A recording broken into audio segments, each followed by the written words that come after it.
Paternity of an individual की paternity को determine करने के लिए डेड बॉडीज़ को, किसी भी एक्सीडेंट के अंदर जो डेड बॉडीज़ क्या हो जाती हैं, जिन एक्सीडेंट में जिनकी डेथ हो जाती है, जिनका चेहरा इतना ख़राब हो जाता है कि उनको पहचाना नहीं जा सकता, उनके डीएनए को उनके पेरेंट और चिल्ड्रन के डीएनए से हम मैच करके पता कर सकते हैं, ठीक है। और racial groups biological evolution rewrite करके आइडेंटिफाई किए जाते हैं। तो ये सारे के सारे डीएनए फिंगरप्रिंटिंग के यूजेस हैं।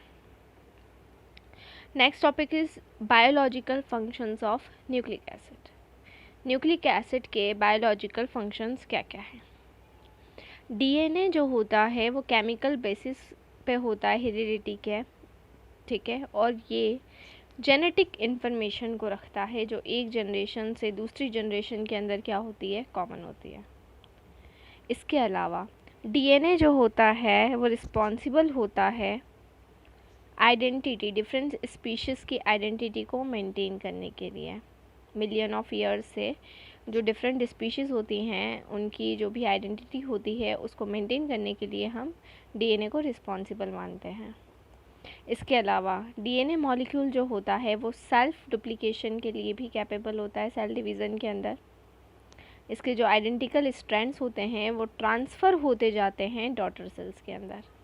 इसका एक और इम्पॉर्टेंट फंक्शन है न्यूक्लिक एसिड का, प्रोटीन सिंथेसिस। सेल के अंदर जो प्रोटीन सिंथेसिस होता है उसमें भी ये इम्पॉर्टेंट रोल प्ले करता है, ठीक है। एक्चुअल में जो प्रोटीन सिंथेसाइज होता है वो बहुत सारे आरएनए मॉलिक्यूल्स से सिंथेसाइज होता है सेल के अंदर, ठीक है।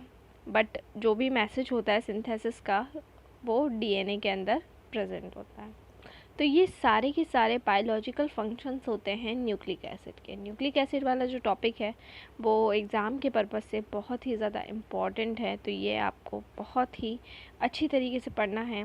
एक बार शॉर्ट रिव्यू में आपको बता दे रही हूँ कि आपको किस तरीके से न्यूक्लिक एसिड को पढ़ना है। पहले इसका जनरल इंट्रोडक्शन आपको पढ़ना है, डीएनए और आरएनए। फिर आपको डीएनए और आरएनए में कंपैरिजन पढ़ना है, कौन सी चीज़ें डीएनए में होती है कॉमन होती है, आरएनए में भी कॉमन होती है, कौन सी चीज़ें डिफरेंट होती है।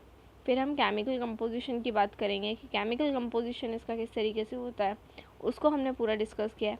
फिर हमने स्ट्रक्चर को पूरा डिस्कस किया है कि न्यूक्लिक एसिड का स्ट्रक्चर किस तरीके से बनता है, ठीक है। न्यूक्लियोसाइड क्या होते हैं, न्यूक्लियोटाइड क्या होते हैं, पॉलीन्यूक्लियोटाइड कैसे बनता है और उन पॉलीन्यूक्लियोटाइड से न्यूक्लिक एसिड का फॉर्मेशन कैसे होता है। ये पूरा जो है ये न्यूक्लिक एसिड का टॉपिक है, ठीक है, क्लियर, जिसको आपको बहुत अच्छे से कवर अप करना है, ठीक है।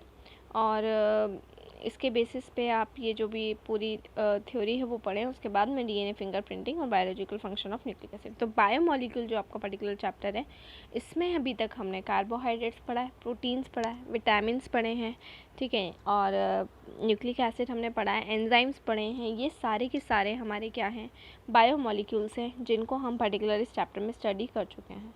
नेक्स्ट वीडियो में हम हमारा लास्ट टॉपिक को पढ़ने वाले हैं जिसको हम कह रहे हैं हार्मोन्स।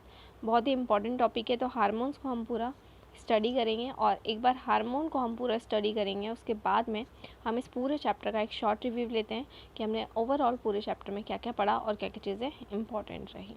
तो इसी तरह से जुड़े रहिए हमारे साथ में, वीडियोस को लाइक करते रहिए, चैनल को सब्सक्राइब करना ना भूलें। अगर आप हमसे ऑनलाइन क्लासेस लेना चाहते हैं तो हम आपको ऑनलाइन क्लासेस की फैसिलिटी भी प्रोवाइड करा रहे हैं।